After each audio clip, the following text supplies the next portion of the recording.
Bugün Kore'yi övmeye değil, Kanka ben son gideyim. sövmeye geldik. Yetimlerden niye nefret ediyorsunuz? Pisleştim ya. Önce Kore. Amcalar hep babaları dolandırır. Dünyadaki tek Koreci sen misin kızım? Hapse attırıyorlar işte. Sövmeyeceğim. Kore'ye bugün şey yapacağız. Güzel bir şekilde eleştirilerde bulunacağız Suay'la birlikte. Eleştirecek bir şey var mı? Döverim bak seni. Korem. Aynı zamanda makyaj yapacağız. Bir tane Koreli abla seçtim bize. Güzel böyle bir makyaj yapalım diye Koreli bir ablamızı seçtim. Önce baz sürdü. Biz de baz sürdük. Evet. Tamam. Ya da bunu sürelim. O ne? Yeşil primer. Bu kırmızılıkları alıyor. Nasıl yani? Yüzündeki kızarıklıkları alıyor. Ha bu arada ben Dengeliyor ya, bir de eşitliyor. bir sürü Kore ürünü aldım. Bakınız kendime Cushion aldım bir tane. Asla bana uyacağını düşünmüyorum. Bembeyaz kalacak suratıma. En koyusu bu muydu? En koyusu buydu. Batuhan'ın saçı tam şey değil mi? Böyle Japon animelerinde ölen anne saçı. Yeşil primer. Şimdi bunu nasıl süreceğiz? Böyle bıcık. Senin ben yapacağın işi. Özür dilerim. Hiç sorun değil ya. Tamam aldım. Olmadı sanki. Ya benle dalga geçiyorsun. Bu primer değil ya. Primer işte kızım. Hayır dalga geçiyorsun. Aynen diş macunu. Ben böyle dişimi fırçalayacağım.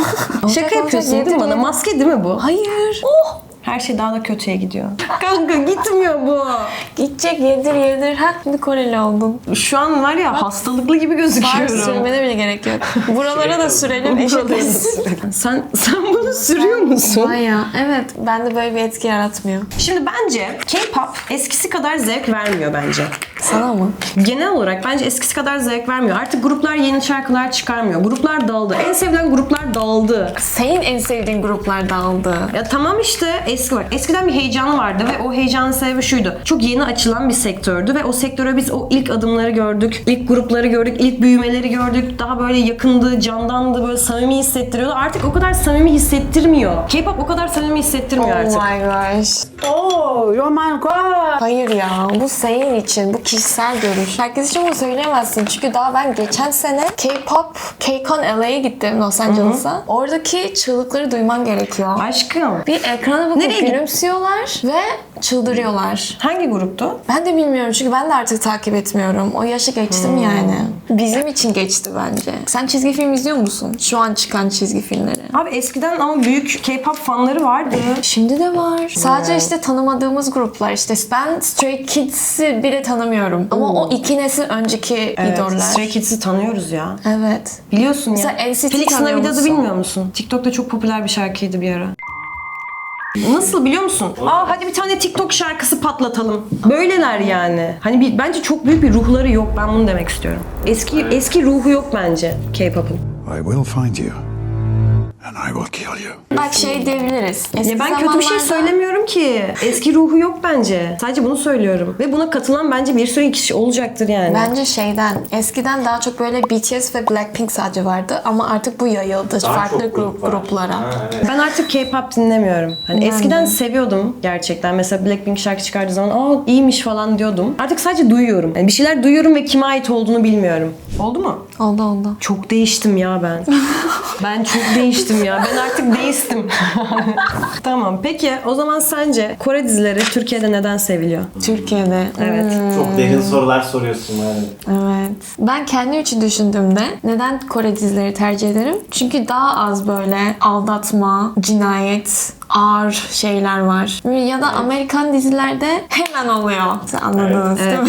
Ama bunda da mesela ben şeyi çok hemen oluyor dedik ya. Bu hemen oluyor kısmını muhtemelen böyle bir cinsellik konusunda söyledin. Hı hı. Yani Ama- birinci bölümden Ama bak bir şey söyleyeceğim. Kore dizilerinde de abi Ne olmuyor? 50 bölüm sürüyor, tamam mı? 50 bölüm sürüyor. 15. bölümde bunlar ancak şunu yapıyorlar. Evet. Ve bu insanlar 30 yaşında ve çok heyecanlanıyor elini tuttuğu için. Ya bu gerçek değil. çok iyi. Gerçek değil.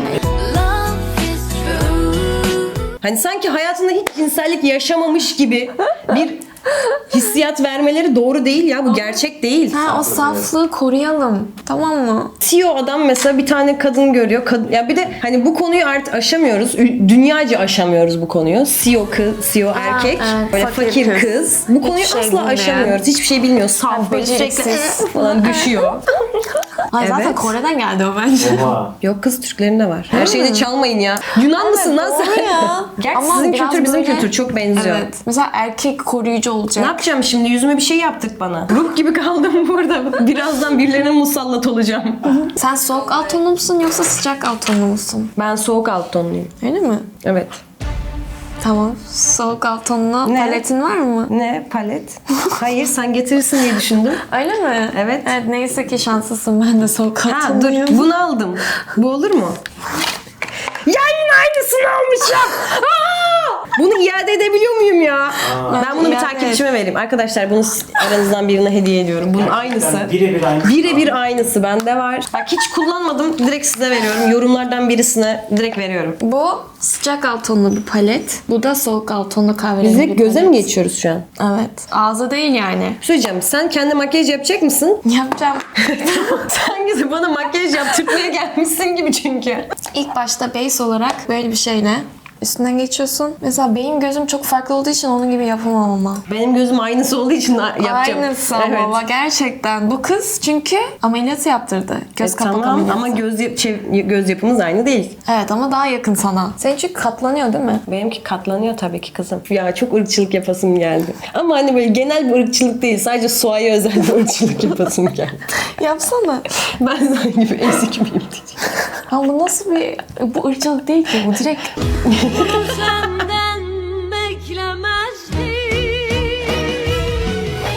Bu arada siz gerçekten bilmiyorsunuz. ama Ne diyecek şimdi? ama biz her hafta görüşüyoruz Sua'yla. Çok yakın arkadaşız. Evet. Günde kaç kere sıçtığını biliyorum ben. Kaç kereymiş? 2. Oho! Evet. Saat kaç? Öğlen 12, gece 9. Çok yakındı. Ya bir şey söyleyeceğim. Yüzüm o kadar beyaz ki dişlerim söylüyorsun ki. Bu toplumsal rollerin çok keskin olması. Mesela işte patron çok sinirli ve sağlıklı. Patronlar böyle çok sağlıklı. Sağlıklı mı? Evet. Ve soğuk, çok soğuklar. Kötü genel olarak patronlar. Hiç böyle çok nadir iyi patron var. O iyi patronlar da genelde şey oluyor, yaşlı. Aa evet. İşte fakir kızlar hep saf. Ay, Ya da böyle fakir insanlar aşırı derecede aşağılanıyor. Fakir kızımız hep fakir. Kendisi için, ailesi için o parayı toplarken zengin bir adamla karşılaşıyor. Adam da hep zengin olduğunu gizler bu arada. Hı. Daha sonra kız sonra öğrenir adamın zengin olduğunu ve asla umursamaz. Ve sokakta böyle yanlışlıkla bir şey, Evet. hata olur, Evet. çarpışırlar. O kız hep çok aşağılanır fakirliğinden dolayı. Herkes nefret eder ondan ve bu zengin oğlanımız da o kızın bu şeyine katlanamaz ve hep kızın haberi olmadan arkadan o kızı böyle şey yapar. Destekler böyle. Sonra bunların hepsi dizinin sonunda ortaya çıkar. Bunlar böyle falan diye sarılarak öpüşürler ve biter. Neden hep bu? Çünkü- Böyle bir hayal mi var mesela? Evet bence kadınların böyle arkasında birisinin onları kolladığını, kurtardığını isterler. Türkiye'de de bu kadar var mı? Ben Türk dizilerini artık o kadar çok izlemiyorum. Ama genel kadınlarda olan bir şey değil mi bu? Böyle Evet. bir erkek beni kurtarsın. Ama masallarda bile bence onu böyle bir tık daha modernleşmiş ortama koymuşlar. Değil mi? Mesela çok güzel bir polisiye, tamam mı? Aa diyorlar ya bizim hemen buraya bir tane aşk hikayesi sıkıştırmamız lazım. Evet ya hiç gerek yoktu. Ha, bir anda hiç tanımadığımız bir kızla ana karakterimiz öpüşmeye başlıyor. Ama bence bu yabancı dizilerde de var. Ama işte Kore dizilerinde bunu çok şey yapıyorlar. Kullanması gerektiğini düşünüyor adam. Bilmiyorum ben yabancı dizilerde de bunu çok gördüğüm için. Ben sürekli sana karşı çıkıyorum ama. Zaten beni sevmediğini biliyorum. Ha, doğru. Alışıksın. Bir şey demedim ki Kore Sen Kore'ne. farklı kültürleri bunu kıyaslaman gerekiyor. Ya tamam kanka en büyük Kore ya. Hayır ya. Hanguk. Bak James Bond'u izle. Hanguk! Hiç tanımadığım bir kızla. Hanguk! Bir anda Kore'nin milli marşını söylemeye başlamış. En başa koyacağız böyle sanki. Önce Kore. Türkiye. Ya sen bence pek anlayarak yapmıyorsun şu an ya. Ya Merve çünkü sen çok konuşuyorsun. Sus artık. Tamam evet. Kendine yaptığınla aynı olmadı bana. Sence aynı olabilir mi kanka? Bilerek bana kötü yaptı. Ha bir de şey var. Favori aşk üçgenimiz. Aa yes. Çok Favori severim. aşk üçgenimiz. Bir anda bak yan karakterlerin bu arada ben Kore'de bazı yan karakterler var. O karakterler hep yan karakter. Hiç ana karakter olduğunu görmedim. Ve hep ikinci çocuk ve ikinci çocuk hep daha yakışıklı olur. Aa, Hep daha öyle tatlı olur. Hep düşünüyorsun. daha... Tabii ki. Kim var ana karakter olup da daha yakışıklı olan? Hepsi çok yakışıklı. Yetimlerden niye bu kadar nefret ediyorsunuz? Yetimlerden niye nefret ediyorsunuz? Doğru. Hemen açıkla. Nefret etmiyoruz. Zaten ana karakter yetim olmuyor mu? Onların sadece acı bir geçmişi var. Empati kurmaya çalışıyoruz. Onlara daha iyi bir gelecek, daha harika bir aşk. Kore dizilerinde soruyu değiştiriyorum. Kore dizilerinde neden yetimlerden nefret ediliyor? Hep nereden dövüyorsunuz. Ne Hep dövmesi aşağılanıyor. Hep çocuklar üzerine tükürüyor yetim çocukların. Bak bu yetim, bunun annesi babası yok diye. Zorbalanıyor. Evet ama ondan sonra ne oluyor? Ne oluyor? Herkese gösteriyor. Ya o önemli değil. Yetimlerden niye nefret ediyorsunuz Kızı kardeşim? kazanıyor. Mesela bak Türkiye'de nasıldır? Yetim bir çocuk vardır, tamam mı? Şey böyle kollarlar. Kolunun altına alırlar. Kanatlarının altına alırlar. O çocuğa kimse kötü davranamaz. Çünkü o çocuk yetimdir yani. Değil. Bizde de dizilerde yetimleri eziyor. Aşağılanıyor. Baban yok, baban yok. Ha? Daha yok. Evet, Ama evet, ondan evet. sonra herkese gösteriyor. Bak ben bu kadar başardım babasız. Kollayacak kimse Oh. yok diye. Yetim kızı kendine. Yani nefret ettiğinizi kabul ediyorsun. Tamam. Bunu alıyorum. Ne yapacağım? Aa, onunla değildi ama neyse. Tamam böyle içine süreceksin. Kanka sadece ben mi izleyeceğim bu içine. videoyu? Sen biliyorsun. Sensin Koreli olan. Nereye süreceğim? İçine böyle buraya kadar. Diyor ki tüm kapağına sürme çok alaturk olur. Oldu mu? mu? Burnuna sokarım bak bu fırçayı. Oyun yap ki. Kendini zorbalıyor mu? Bir şey soracağım. He. Sana daha önce hiç şey diyen oldu mu? Yüzünüz tepsiyle vurulmuş gibi gözüküyor. Hayır ama teşekkür ederim.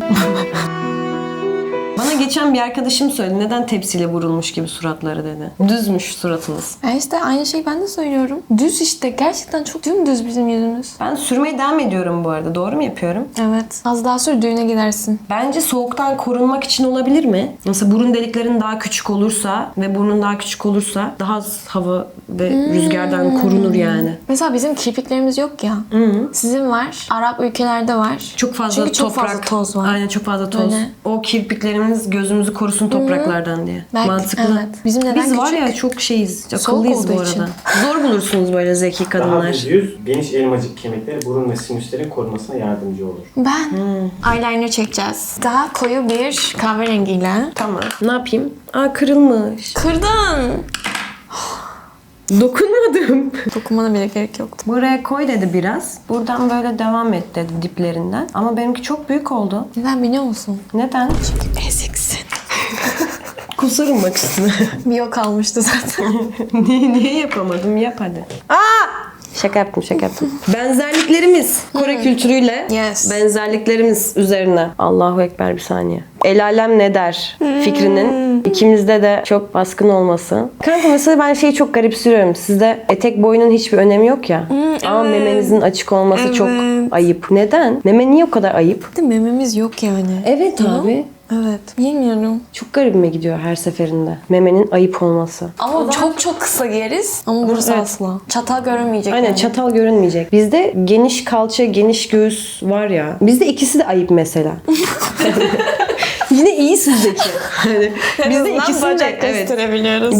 Bizde bacak gördün mü böyle şey of falan oluyorlar. Eğer bir Koreli böyle biraz çatal gösterirse daha açık fikirli diye düşünürüm. Biraz farklı düşünüyor. Ya da belki başka bir ülkede yaşamış diye düşünürüm. Çünkü Kore'de izin vermezler bana. Çünkü Kore'de böyle gereksiz çok bakarlar. O yüzden uğraşmak istemezsin. Oğlum çok garip lan. Kore'de biri gereksiz Allah Allah. bakıyor falan. Aa ne güzel yaptın. Oha. Üzerinden çekmiyor. Hani böyle biz üzerinden doğru çekiyoruz ya normalde eyeliner gibi. Kirpiğine sürüyorsun. Aralarını dolduruyorsunuz. Evet. Bizim bir önceki neslimizin çoğunluğu 16-18 yaşında evlenmiş. Sizde o nasıl mesela? Bizde annemin nesili 25 yaşlardı bence evleniyordu. Mesela benim anneannem öyle. Biraz 18 geriden mi yaşında. geliyor? Belki öyle. Çünkü annem için 25-24 yaşlardı. 18 yaşında anneannesi. Bizim anneanneler 16'da gidiyordu. Peynir ekmek gibi vallahi. Ama öyle veriyorlarmış yani. Sanki ekmek veriyormuş gibi. Peki 18 yaşında evleniyorsun ama anne babalar istediği için mi yoksa aşk mı? Aşk diye bir şey Değil yok mi? yani. Okey. Birbirlerini Evlenince usulü. düğünde görüyorlar falan yani. Evet. Sizde öyle bir şey yok mu? Annemin neslinde hayır. Oha. Aşkla. Yani biz Aşık mı bir oldular? nesil geriden gelmişiz gerçekten. Evet seviyorsan evleniyorsun. Annemin neslinde öyleydi. Vay be. Neden sürekli mesela böyle falan yapıyorsunuz? Her şeye istisnasız. Şey gibi ya, siz nasıl yağ diyorsunuz ya. Ama sen de yağ diyorsun. Ya. 와 이거 진짜 예쁘. 와 이거 진짜 예쁘다. Ama mesela bizde vaa yok mesela işte. Ay sizde yağ var onun yerine, onu diyorum. Ya da siz he diyorsunuz ya he. Sizden daha iyi olduğumuz bir şey var. Sinir bozucu olmak mı? Hayır. Küfür. Hatta bence tüm dünyada çok iyiyiz bu konuda. Yani çok gelişmiş küfürlerimiz var. Her manada var. Koluna bacağına bile küfür edebilirim. Anlat, küfret koluma. İşte koluna sokayım. Korece'de eğer koluna küfretmek istersem şey derim. Senin kolun şey gibi. Gibi mi? Evet. Ha. Kolun gibi derim. Peki ilk duyduğun küfür neydi? Türkçe'de mi? Hı.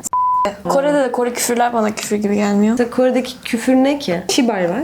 Mesela şibar çok mu büyük bir şey? Büyük bir şeymiş ama ben de sen hissetmiyorsun ya. Evet. Ben de hissedemiyorum. Şibar, mesela ben sokakta böyle şibar diye bağırsam ne olur? Annem çok alınır. Alınır ya. Annem şey der yani ne kadar eğitimsiz bir kız ya, kültürsüz bir kız. Evet, öğrenememiş. Evet.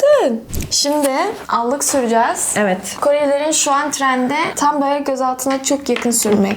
Tam göz altına mı sürmek? Oha harbiden göz altına sürdü lan. Bir gün Soğa beni metroya bırakacaktı. Arabada işte annesi ve babası da var. Ben Soğan ailesiyle Korece konuşmuyorum. Babası ısrarla benimle Korece konuşuyor. Çok seviyorum bu arada babasını. Çok aşırı seviyorum yani. Sonra bana böyle çok hızlı bir şekilde ve bunu bilerek yaptı. Çok hızlı bir şekilde işte hani eve git, dikkatli ol, eve giderken işte dikkat et ve eve gittiğinde haber ver gibi bir şey söyledi. Ben de durdum böyle ve arabadan ineceğim o sırada. Durdum şey dedim. Kre. Lan sen kaç yaşındasın? Kimsin sen?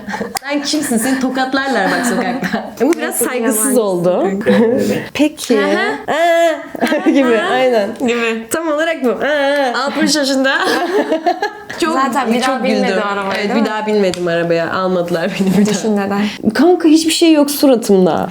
Sen ne diyorsun? Var mı şu an suratımda? Allık yarım saattir bir şeyler pıt pıtlıyor. Hiçbir şey yok suratımda. Var işte. Gözaltı torbaları yapmadın. Evet, onu şimdi belirginleştireceğiz. Ne yapsana? Torbalarım biraz belirgin olsun. Heh.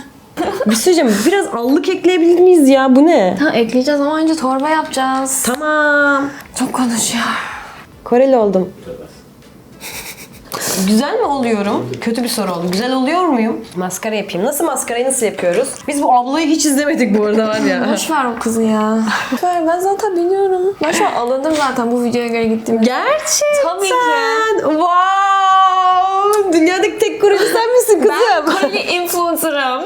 Okay. Mesela böyle başkalarının ayağını kaydırmaya çalışıyor musunuz? Ayak kaydırmak ne? Bir üstünde birisi var, tamam mı? Sen onun yerine geçmek istiyorsun. Onun yerine geçmek için ona iftira atıyorsun ki o işten atılsın, sen oraya geç. Vay, çok var. Çok. Bir de Koreliler çok akıllı ya. Sinsice akıllılar. Sizde nasıl yapılıyor? Ne? Ayak kaydırma. Hapse attırıyorlar işte. Göz bitsin artık bak. Videonun başından beri göz yapıyoruz. Evet. Çünkü çok önemli. Olmadığı için. O varmış gibi. Ruj sürmeyecek miyiz ya? Ruh gibi Senin dolanıyorum. gibi yap. Dudak yapalım ki sen biraz sus. Dudağıma da mı cushion süreceğim? Evet arkadaşlar, bu videoyu izlediğiniz için çok teşekkür ederim. Az sonra öleceğim.